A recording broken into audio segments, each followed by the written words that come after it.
Hello friends, welcome to OP classes. OP class में आपका स्वागत है। विटामिन बायोलॉजी का बहुत इंपॉर्टेंट टॉपिक है। हर एक एग्जाम के पॉइंट ऑफ व्यू से इंपॉर्टेंट है। जिस भी एग्जाम में जनरल साइंस या बायोलॉजी से रिलेटेड कुछ टर्म पूछे जाते हैं। देखें जरा, विटामिन विटामिन को शॉर्ट फॉर्म में विट बोलते हैं। क्या बोलते हैं? विट। ध्यान रखना। विटामिन का आविष्कार फंक ने किया था 1911 में। कब किया? 1911 में। और 1911 में ये घोषणा हुई कि भारत की राजधानी दिल्ली बनाई जाएगी, लेकिन वो बनी कब? 12 में। ध्यान रखना इस चीज़ का।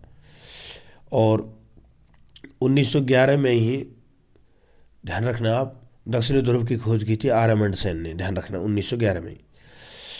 देखें जरा, विटामिन का आविष्कार फंक ने किया 1911 में। यह एक प्रकार का कार्बनिक यौगिक है। इसमें कोई कैलोरी प्राप्त नहीं होती, परंतु यह शरीर के उपापचय मेटाबॉलिज्म में रासायनिक प्रतिक्रियाओं के नियम के लिए अत्यंत आवश्यक है। इसे रक्षात्मक पदार्थ भी कहा जाता है। क्या कहा जाता है? रक्षात्मक पदार्थ। पूछ लेगा विटामिन का अन्य नाम क्या? रक्षात्मक पदार्थ। मेटाबॉलिज्म के लिए बहुत इंपॉर्टेंट है ये। और घुलनशील के आधार पर विटामिन दो भागों में बांटे गए हैं। जल में घुलनशील विटामिन बी और सी जल में घुलनशील है, और वसा में घुलनशील है। ध्यान रखना ADE के, इसको कीड़ा के नाम से ध्यान रख सकते हो। KEDA कीड़ा के नाम से ध्यान, विटामिन ADE के ऐसे ध्यान रख सकते हो, या ऐसे भी ध्यान रख सकते हो। अगर आप फैट की चीज़ खाओगे तो अधिक मोटे हो जाओगे। अधिक ADE के ऐसे भी ध्यान रख सकते हो।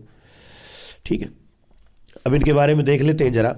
विटामिन ए नेत्र, त्वचा, हड्डी, हमारे शरीर की प्रतिरक्षा प्रणाली को मजबूती प्रदान करता है। कौन सा? Vitamin A. विटामिन बी बारे में क्या पाया जाता है? कोबाल्ट। क्या पाया जाता है? कोबाल्ट।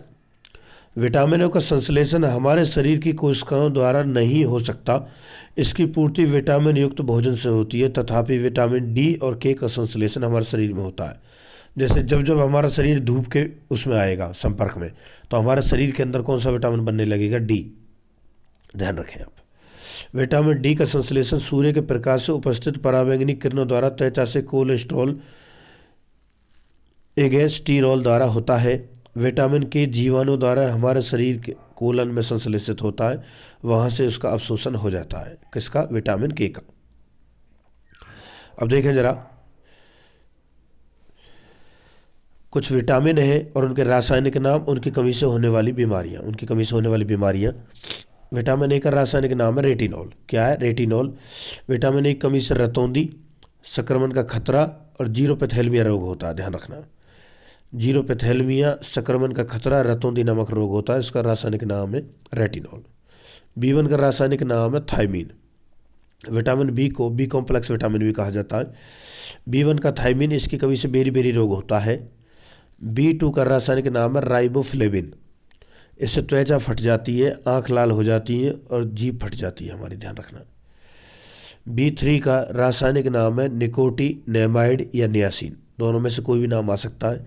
पेपर में पूछ लेगा नियासिन किसका रासायनिक नाम है, तो आप ध्यान रखेंगे B3 या निकोटिनेमाइड। इससे कौन सा रोग होता है? पेलिग्रा, जिसे त्वचा दाद बोलते हैं, या 4D सिंड्रोम।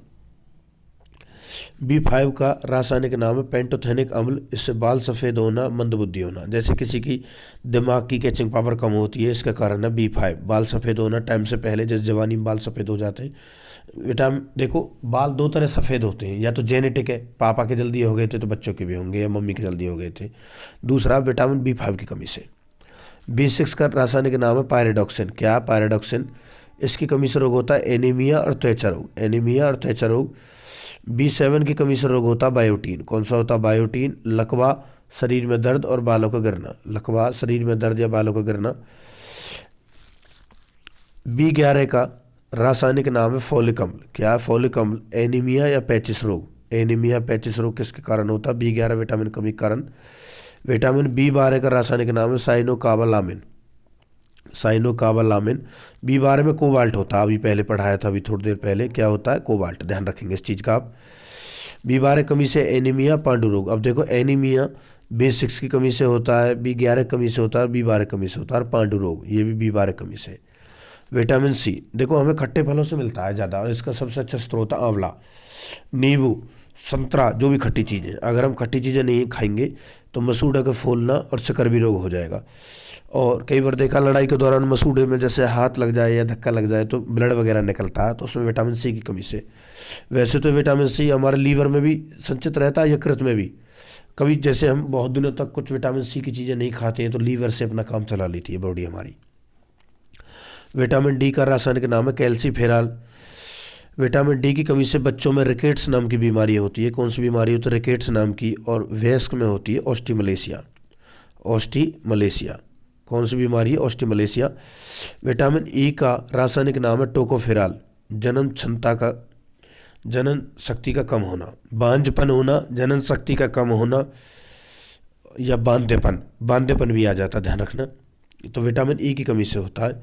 विटामिन के का रासायनिक नाम है फिलोक्विनोन। क्या है? फिलोक्विनोन। रक्त का थक्का नहीं बनता, मैंने बताया था ना, हीमोफीलिया रोग में रक्त का थक्का नहीं बनता और सामान्यतः रक्त का थक्का 2 से 5 मिनट बन जाता है। 24 घंटे तक अगर रक्त का थक्का नहीं बनता है तो विटामिन के की कमी से, यह वंशानुगत रोग भी है, रक्त का थक्का नहीं बनता विटामिन के की कमी से। ठीक है, देखो विटामिन ए का रेटिनॉल है, B1 का रासायनिक नाम थाइमीन है, B2 का राइबोफ्लेविन है, B3 का निकोटिनिमाइड या नियासिन है, B5 का पेंटोथेनिक अम्ल है, B6 का पायराडॉक्सिन है, B7 का बायोटीन है, B11 का फोलिक अम्ल है, B12 का साइनोकाबालामिन है, विटामिन सी का एस्कॉर्बिक एसिड है, विटामिन डी का कैल्सीफेरॉल और विटामिन ई का टोकोफेरॉल। विटामिन के का क्या? फिलोक्विनोन। विटामिन ए की कमी से रतौंधी रोग होता है, संक्रमण का खतरा, जीरोपैथेलमिया। B1 की कमी से बेरी, B2 की कमी से त्वचा का फटना, आंखों का लाल होना, जीवा का फटना। B3 की कमी से पेलेग्रा, त्वचा दाद, 4D सिंड्रोम। B5 का बाल सफ़ेद होना, मंदबुद्धि होना। B6 का एनीमिया या त्वचा रोग। B7 का लकवा, शरीर में दर्द, बालों का गिरना। B11 का एनीमिया पैचिस रोग।